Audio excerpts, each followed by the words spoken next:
how do you explain or define the cessation of suffering? In his first talk, I think Buddha said something like the total eradication of tanha or desire is cessation. Yes.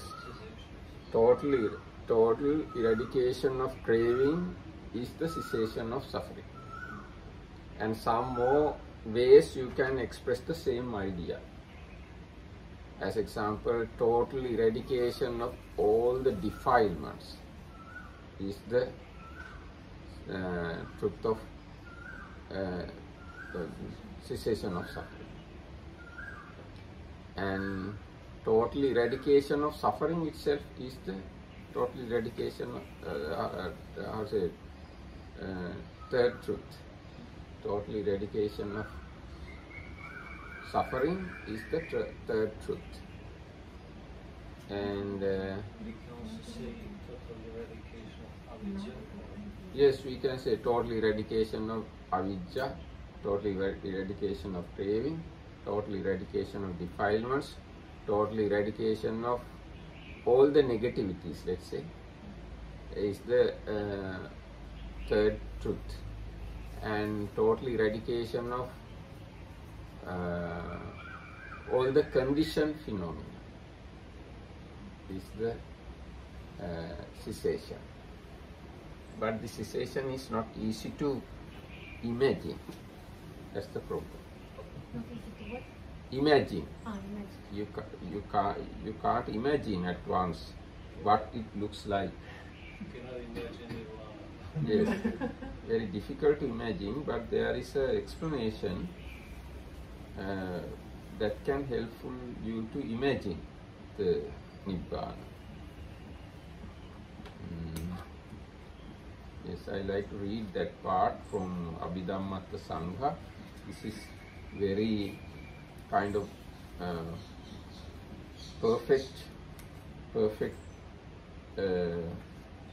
definition.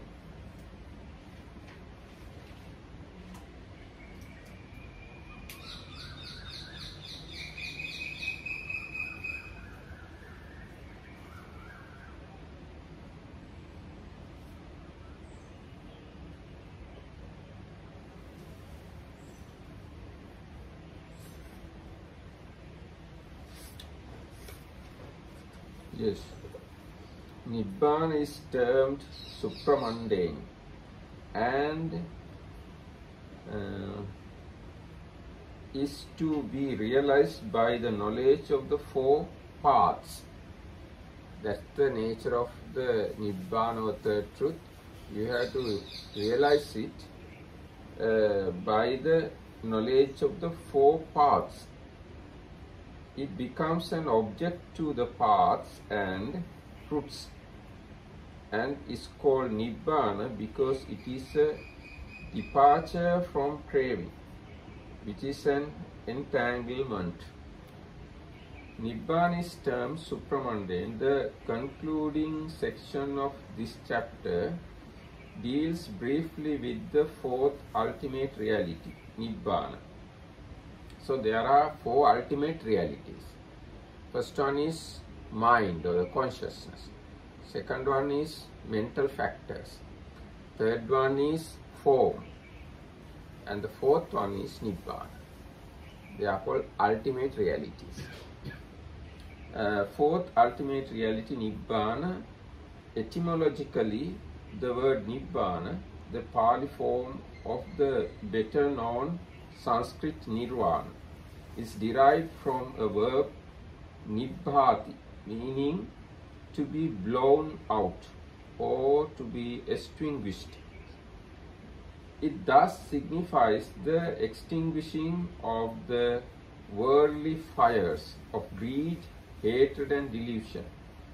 But the Pali commentator preferred to treat it as the negative of or departure from the entanglement of craving.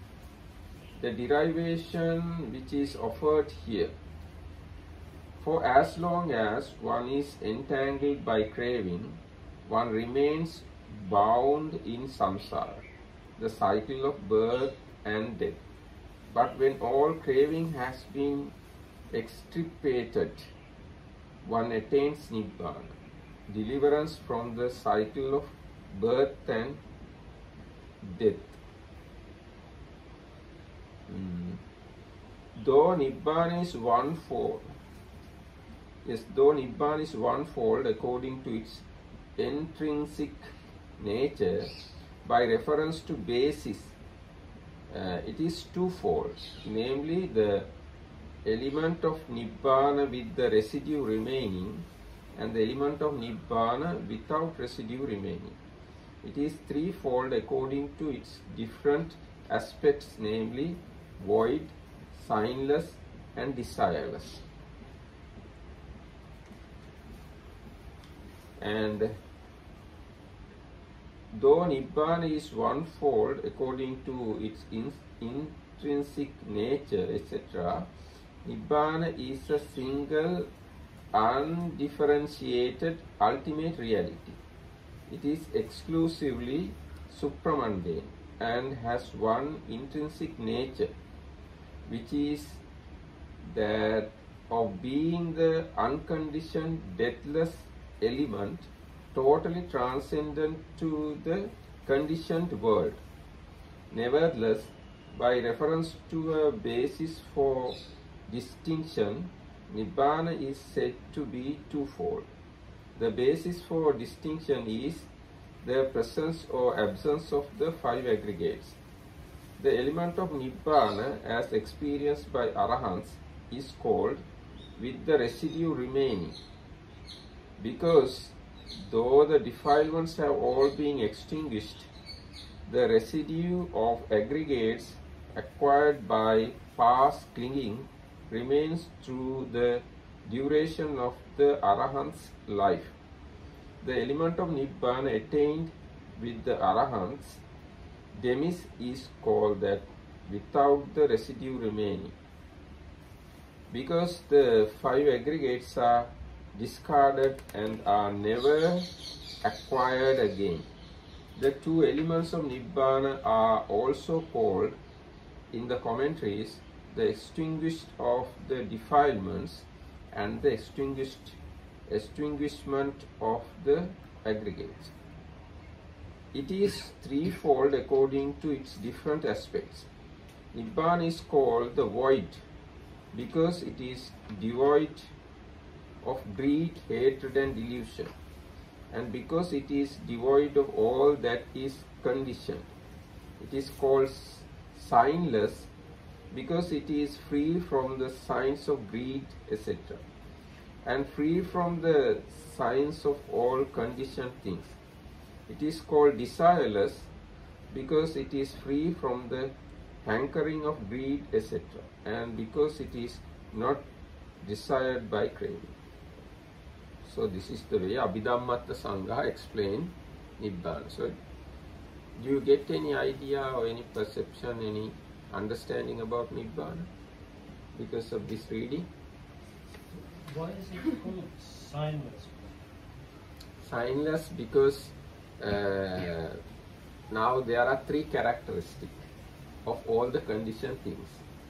So animitta, appanihita, sunyata. So animitta, when you attaining Nibbana, you go through impermanence, character of impermanence. That attainment of Nibbana is called animitta vimokka. Vimokka is another word. Let's say animitta Nibbana. No, actually, there is no such a word. I created it. Animitta vimokka actually. And if you understood the character of suffering, it is appanihita vimokka. And if you understood the anatta, then it is called sunyata vimokka. It's vimokka means door, something like door. When you entering into Nibbana, let's say that way, entering into Nibbana, one of the three characteristics help to enter Nibbana or attain or touch. According to that character, it is named. Animitta, Sunyata and Apadutta. So it's always one of the three characteristics. Cannot be like two or three of them that you see. Normally not, only one. At the very top level, climax level, one character become prominent, and with the help of that character you attain Nibbana. Actually, these understanding of one of the characters come just before the path moment, path consciousness. Now, when we learn the path process, path flow, we learn Bhavanga Chalana, Bhavanga Upachcheda, Manodvara Varjana, Parikarma, Upachara, Anuloma, Gotrabhu, Magga. This is the names of the consciousness just before the attainment of Nibbana. So this Parikarma, Upachara, Anuloma are consciousness object, taking one of the characteristic as object. Impermanence, suffering or non-self. According to that character, liberation is named as Animitta Vimukka, Appanihita Vimukto, Shunyata Vimukta. So Nibbana is something you have to think about. Good to think. What kind of thing Nibbana is like that? Now, thinking about suffering is easy because you experience suffering freely. And thinking about craving and defilements also easy because you are experiencing craving and defilements freely. And even the path is bit easy because we always talk about 4 foundations of mindfulness and right view, right action, thoughts, concentration, all these things. But we don't talk much about Nibbana. Even in the Tripitaka, Buddha has not talked much about Nibbana. But Buddha said in other suttas, it is good to think about Nibbana. But what can we think when there is nothing to think about? Actually, yes, there are few explanations given by Buddha about Nibbana, but if you look at the whole Tripitaka, almost all the explanations are about truth of suffering, cause of suffering, and path leading to the cessation of suffering. Explanations about Nibbana is very little. Now, when you look at this whole book, the area I read is the only area talk about Nibbana. All the other explanations are about mind or the consciousness, mental factors, and form, and defilements, and path factors. These are the all other things in this book. Only one page talk about Nibbana. But there are more explanations are available about Nibbana. So now here Buddha says, this is from Samyutta Nikaya, because I will teach you the taintless and the path leading to the taintless. Listen to that. Because I will teach you the truth and the path leading to the truth. I will teach you the far shore. These are the synonyms given by Buddha. Synonyms for Nibbana. First one is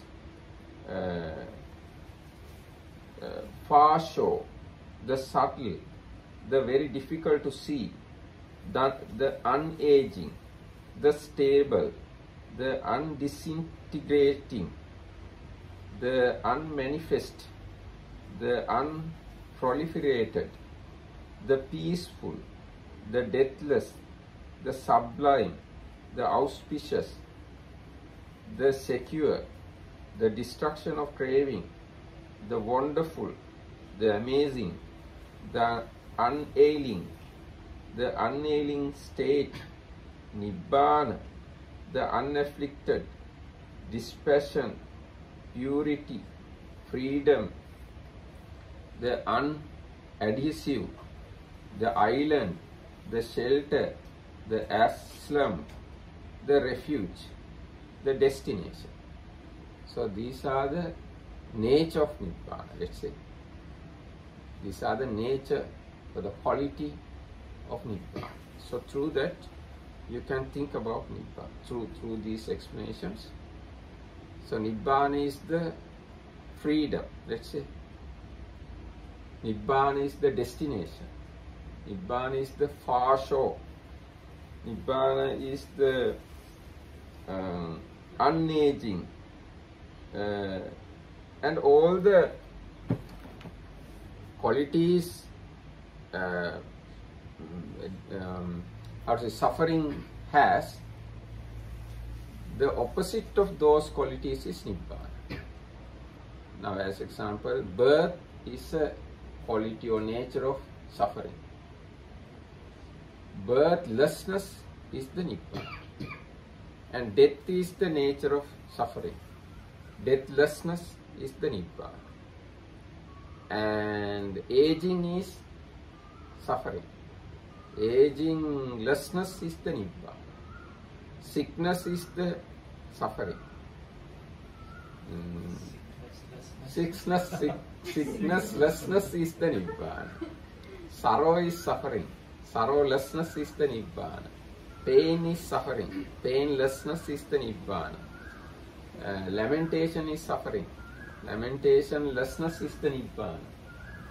And what more? Or the atheist view of the death. Huh? Atheist view of the death. Like if atheists believe if someone died, it's over. It's over. When someone died, it's over. In atheists, that's what atheists believe. They don't believe in reincarnation or anything. The chapter is over. Is that the Nibbana? No. Nibbana is, let's say, atheistlessness is the Nibbana. No, atheist point of view of death. All the wrong view-lessness is the Nibbana. Yes.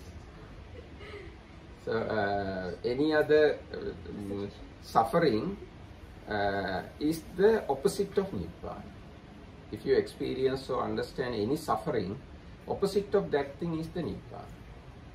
And we can say it's already, you know, cravinglessness, aversionlessness, delusionlessness is the Nibbana. And conceitlessness is the Nibbana. Wrong view-lessness is the Nibbana. And sloth and torpor-lessness is the Nibbana. And how to say, those is some doubtlessness is the Nibbana. Restlessness is the Nibbana.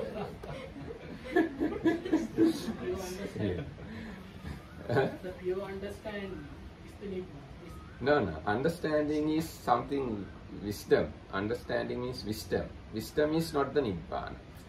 Wisdom, you need to realize Nibbana, but wisdom is not the Nibbana. You need right view, right understanding, right thought, all these things to understand Nibbana. But Nibbana is not right view. Nibbana is not right concentration. Nibbana is not right thought. Nibbana is not right speech, right action, right livelihood. But these things, you need to realize Nibbana. Because all these things, what I said before, are conditioned. Nibbana is unconditioned. So like that, you have to think about Nibbana. And I can further say, earth element is not the Nibbana. Water element is not the Nibbana. Fire element is not the Nibbana. Air element is not the Nibbana. Color is not the Nibbana. Eye is not the Nibbana. Ear is not the Nibbana. Sound is not the Nibbana. Nose is not the Nibbana. Odor is not the Nibbana. Tongue is not the Nibbana. Taste is not the Nibbana. Body is not the Nibbana. Touches are not the Nibbana. Mind is not the Nibbana. Mental objects are not the Nibbana. What more? Form is not the Nibbana. Feeling is not the Nibbana. Perception is not the Nibbana. Mental formations are not the Nibbana. Consciousness is not the Nibbana. Name is not the Nibbana. Form is not the Nibbana. this world is not the Nibbana, next world is not the Nibbana. Like that, you have to try to understand Nibbana through different ways.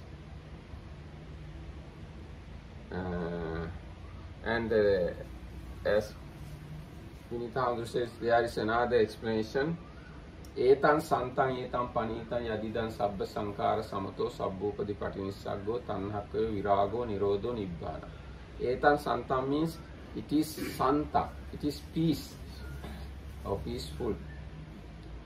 Etan panitan, it's sublime, it's sublime. Etan panitan yadidan sabba sankara samato. Enam, or how to say, that means cessation of or calming of all the formations. Sabba sankara samato. Sabbopadi patinissaggo. Relinquishing, giving up all the upadi means name for the aggregates. Giving up of all the aggregates. Sabbopadi patinissaggo. Tanhakkayo, eradication of craving. Nibbana, extinguishing of the fires, is called Nibbana. Virago, dispassion, is the Nibbana. So, and Nibbana, conditioned things have nature of arising and passing away. Nibbana has the nature of not arising and not passing away. Conditioned things have, let's say, limits. Nibbana doesn't have a limit. Conditioned things have different, conditioned things we can divide into 11 as past, future, present, gross and subtle, superior and inferior, near and far, internal and external. But Nibbana we can't divide as past Nibbana, future Nibbana, present Nibbana, gross Nibbana, subtle Nibbana, superior Nibbana, inferior Nibbana, internal Nibbana, external Nibbana. We can't divide that way. Is Nibbana the clearing the wrong view? What? Is Nibbana the clearing the wrong view? Clearing the wrong view is done by the wisdom, not by the Nibbana.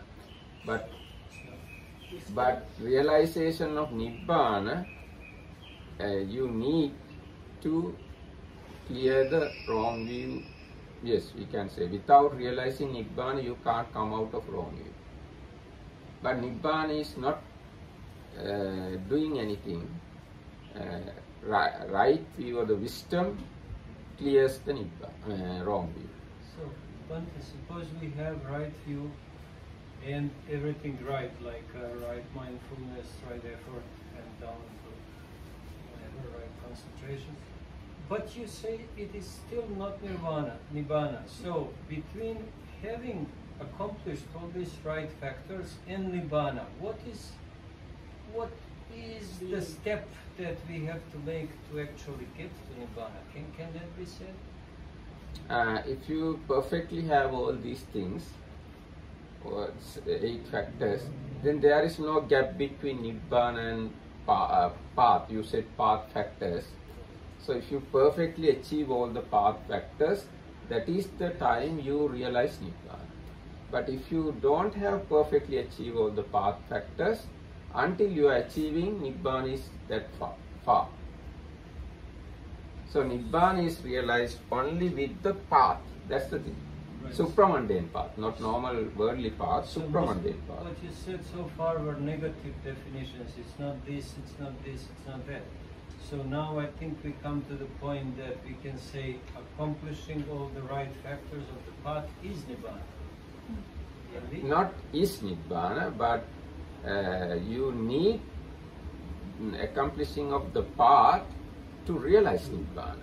Realizing Nibbana is one activity, but Nibbana is not that. May I ask a question? Yes. How does it happen that conditioned things help to see something unconditional? Yes. Because when you are always in kind of condition, it should be further be again conditioned. Does it happen because when you observe all these conditions and conditioned thing, you start to understand the opposite side, something unconditioned, or not? Actually, conditioned things, we have to use conditioned things, conditioned phenomena to realize unconditioned Nibbana. Why does it happen? Because realization of unconditioned is done by the wisdom.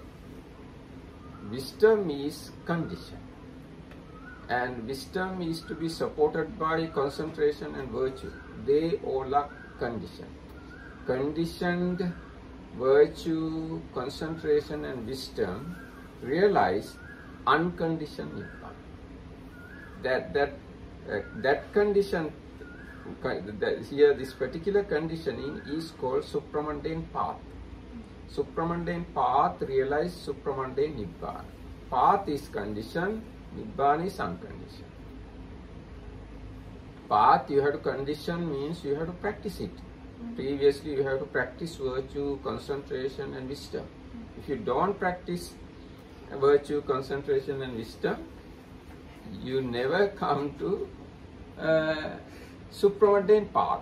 If you don't come to supramundane path, you never experience supramundane Nibbana, which is unconditioned.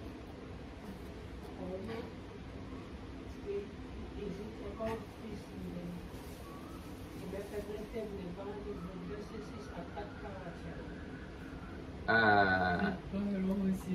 actually, Atakkavachara, the Atakkavachara you can apply not only for Nibbana. Even I think even the Four Noble Truths have this nature of Atakkavachara. It's actually Buddha says this Atakkavachara, but I think regarding all the Four Noble Truths, Four Noble Truths are beyond logic. Realization of four Noble Truths, just logically you can't realize. You have to practice the path. You have to develop the path. Then only you can realize. Why are you talking to us all the time logically about them? Am I you logical? think it's good to know them? No, I'm not logical. I'm just explaining. You're talking about these things through logical means. So if you understand You have that to way, kill it's the time good. somehow, isn't it? Sometimes even Buddha used logics because a certain amount of logic you can use to purify your mind. So if you go to maybe Europe or somewhere else, you could have answered the Tanya's question, because you didn't answer the Tanya's question. Tanya's question. What's Tanya's question? Yes, It's how to get to unconditional through conditioned means. No, I answered that question because in order to understand unconditioned, you have to practice the path. So Path is conditioned. So without conditioned path, you can't understand unconditioned. But still, I think all of us feel that this gap between doing conditional things and unconditional, totally Nibbana, that kind of bridge, we don't see how is that made, honestly. Okay, No, yes, how you actually- jump from this light particle or a wave? No, actually, if you, Both, and it cannot be both. So No, no. the physics you Paradox. cannot get that. Paradox govern the samsara, so you have to get out of the paradox. With the paradox. when you say condition and unconditioned, you have kind of perception about condition and unconditioned. That's why this problem. I would suggest if you go to some If you understand what really mean here condition and what really mean here unconditioned, this problem finish. Yes, that's a problem. You have certain idea what is condition. You have certain idea what is unconditioned. That certain idea is the problem. Otherwise, Nibbana is unconditioned. It's a clear statement in Dhamma. Nibbana is unconditioned. And path is conditioned. It's a clear statement in Dhamma. So in the Dhamma, it's very clearly said. Path is conditioned. Nibbana is unconditioned. Condition in the sense, it is made out of supportive factors. Condition means that it is made out of other factors. That's why it is called condition. Unconditioned means it is not made out of other factors. That is the meaning of unconditioned. But I don't know what kind of idea you have about condition and unconditioned.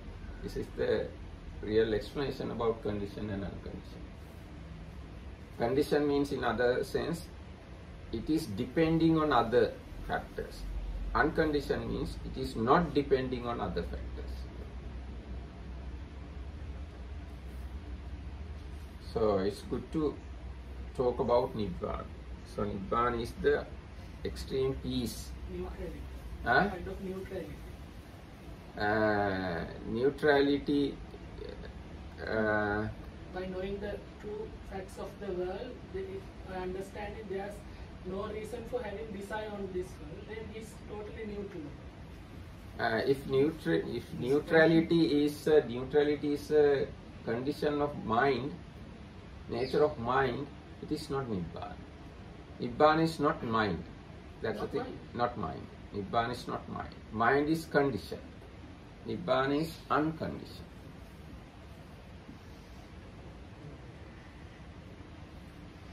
So that's why they But call through it mind you sometimes get to achieve. element of Yes, that's the Nibbana. thing. This unconditioned Nibbana, you have to realize through the mind. Mind means here path mind, path consciousness. We learn 4 supramundane consciousness under consciousness aggregate. These 4 supramundane consciousness are the thing touch or experience unconditioned Nibbana.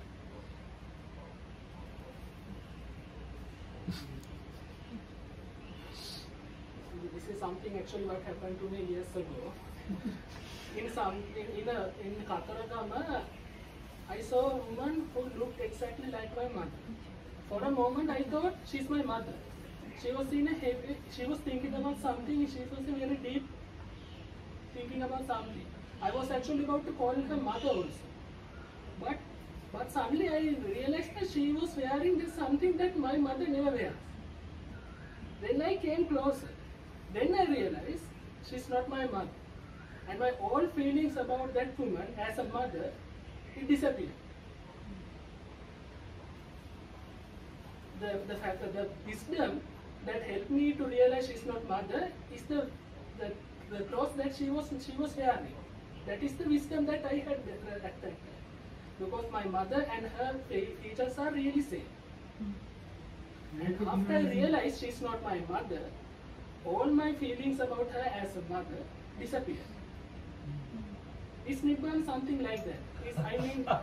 Something that... No. the world Nibbana is something you have to experience only with the supramundane path consciousness. Without supramundane path consciousness, you can't have real understanding about Nibbana. But you can talk about Nibbana using the explanation given by Buddha. So I have read the explanations and I try to explain.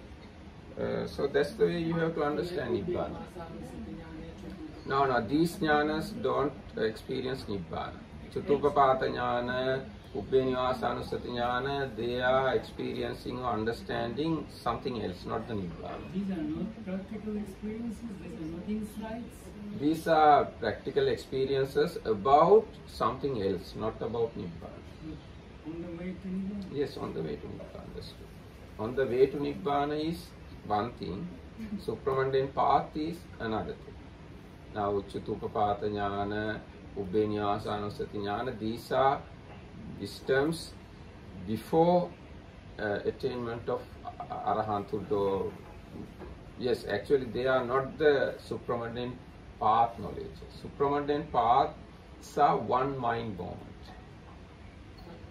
Those are helping for someone to become Arahant, right?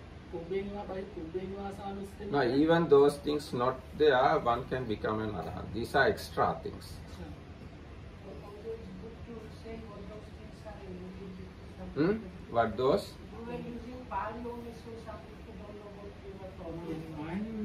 Pubbhe nivasānussati jnana, yes. Pubbhe nivasānussati jnana means ability to recollect past lives.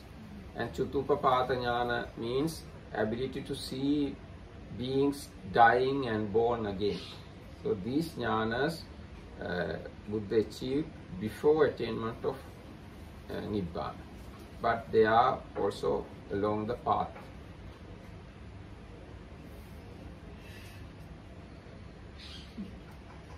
Yes. Because practically, if you don't see this, if you don't go through this experience, you will never think of going on this path and achieving Nibbana.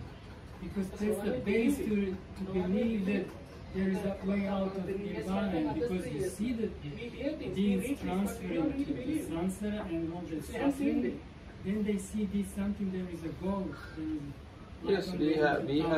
Yes, we have a belief. That's why we are following. That doesn't stand as one of the 18 insights. Yeah, it doesn't stand actually. Now, we have a belief. Inside, but it's not on the 18th one, which, for example, are in the other one or in the second one. No, in order to follow the path or practice the path, you have to believe in Buddha actually. Not enough. If you have believe in Buddha, then you start. That is not enough. That's true. You start. Once you start, you practice virtue, concentration, and wisdom. And you have to practice those things until you reach the supramundane part. Only with the supramundane part, you come to a conclusion about Nibbana.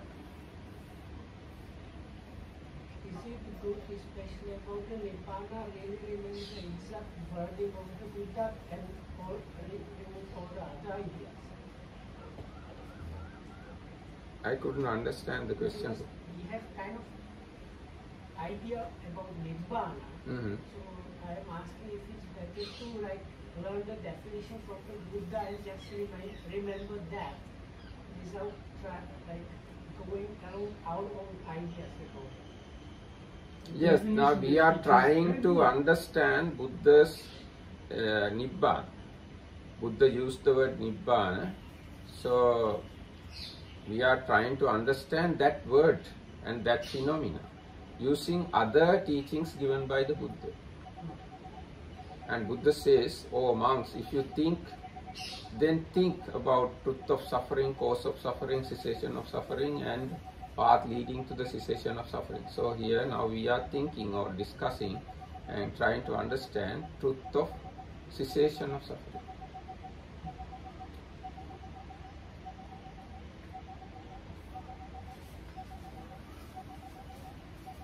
So anyway, we have to have extremely pure mind to understand it. Pure mind means defilement-less mind, let's say. And all the beautiful mental concomitants, mental factors should be there in that mind. Almost all. You know, beautiful mental factors are mindfulness, faith, non-greed, non-hatred, and how to say, tranquility, malleability, softness, all these 25 we discussed some times ago.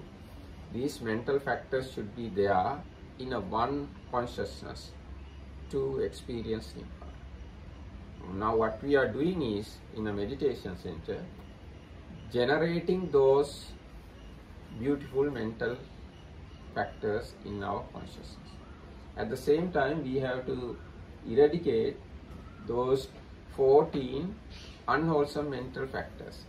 So in a meditation center, what we are doing is, we are suppressing or eradicating those unwholesome mental factors. So this is the path. But this is only the mundane path. Mundane path never experienced the Nibbana. This is another important teaching. Mundane path never experienced Nibbana. mundane path can experience, understand something mundane, worldly. Only the supramundane path can experience Nibbana.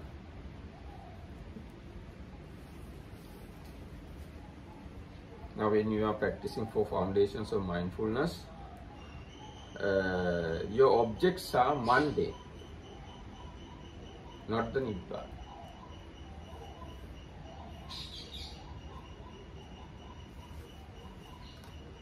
So do you have any question? Supramundane are the realizations, insights. Supramundane has two aspects. Part of supramundane is conditioned and not Nibbana. Part of supramundane is unconditioned and Nibbana.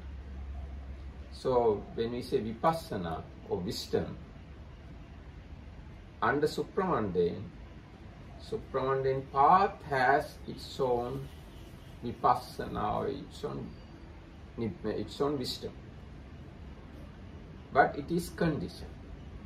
That conditioned wisdom sees or understand unconditioned Nibbana. Nibbana and the path both are here supramundane. This is very subtle point. Now I like to say we can divide things into two as mundane, supramundane. And these mundane things can be divided into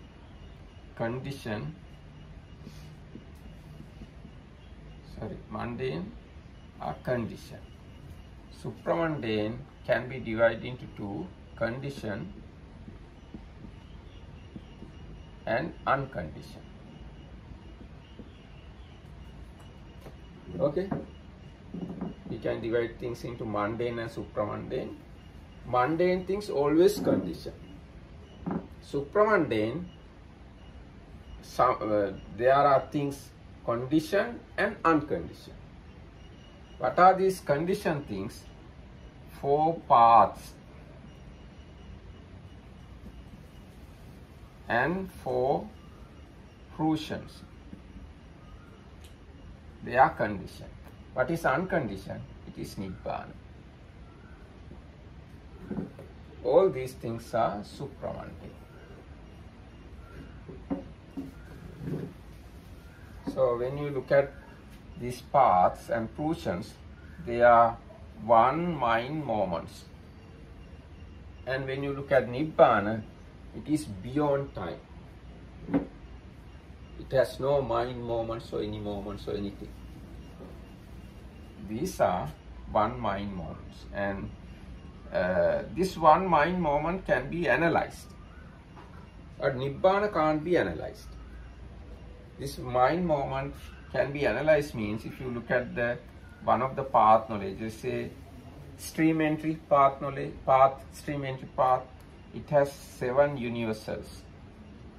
It has, if it is achieved based on first jhana, it has 6 occasionals, and it has 19 beautiful universals, and it has 3 abstinence, and it has 1 wisdom. It doesn't have illimitables. So these are the mental factors available in supramundane path. This is the first path. First path based on first jhana. If it is based on second jhana, one of the mental factors lose. And yes, here also, yes, one mental factor, one mental factor lose, and according to the different jhana, some of the mental factors reduce. So like that, you can analyze or elaborate supramundane conditioned things. But you can't analyze or elaborate, or you can't do anything with supramundane unconditioned. And mundane things are always conditioned. There are some other things under unconditioned, yes, now there are here condition. Under unconditioned there is another thing, but it is not easy to explain. It's called panyati. Panyati also unconditioned. Yes, according to my memory, panyati also unconditioned, but it is not easy to explain. So it's not Nibbana, it's different thing? No, it's not Nibbana. No, panyati is not Nibbana at all. It's like this. Now there is the word Nibbana. Okay? It is not Nibbana. Word. That word is something unconditioned. Now as example, there was a ascetic called Sumedha. Long time ago, Bodhisattva was a Sumedha. At the time of Dipankara Buddha. Even today we have Sumedhas.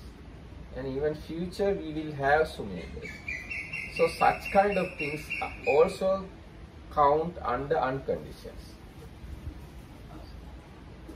They are called panyati, or appointed things, something like that. Concepts. Yes, we can say. Yes, something like that, especially names.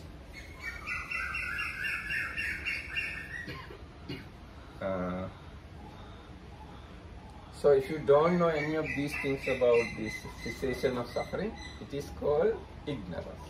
So our topic is what is ignorance.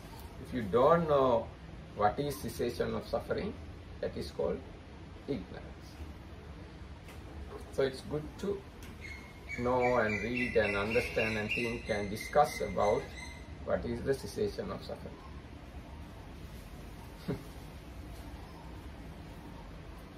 Do you have any question?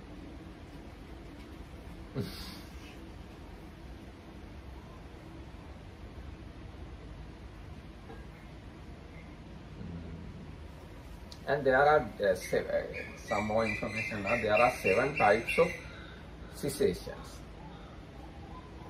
They are like some part of suffering you can cease through the virtue. There are 3 levels of cessation, like this. Tadanga, Vikambana and Samuchcheda. Tadanga means for some time, for a period of time, you can suppress defilement. So it's called Tadanga Nibbana. And if you attain jhanas and maintain jhanas properly, so long time you can suppress defilements. It's called Vikambana Nibbana. And once you achieve the supramundane path, you eradicate defilements without allowing to arise again. So it is called Samuchcheda Nibbana. And after realizing Nibbana, you enjoy the fruition of Nibbana. It is called Patipassadhi Nibbana. And there is another level called Nissarana Nibbana. Like that, the cessation can be explained in different ways. Let's say different ways. Although Nibbana is one thing, the path to reach Nibbana has also kind of cessation, gradual cessation. So you through that gradual cessation, you can understand different types of cessations which are not unconditioned. Now, once you achieve first jhana, you are free, you have ceased the sensual attachment, like that. once you attain second jhana, you have ceased another part of defilements, another part of conditioned things. So, if you have any question about Nibbana, next day we can discuss, or we can move on to the next part, that is the not knowing the path is ignorance. Okay, thank you.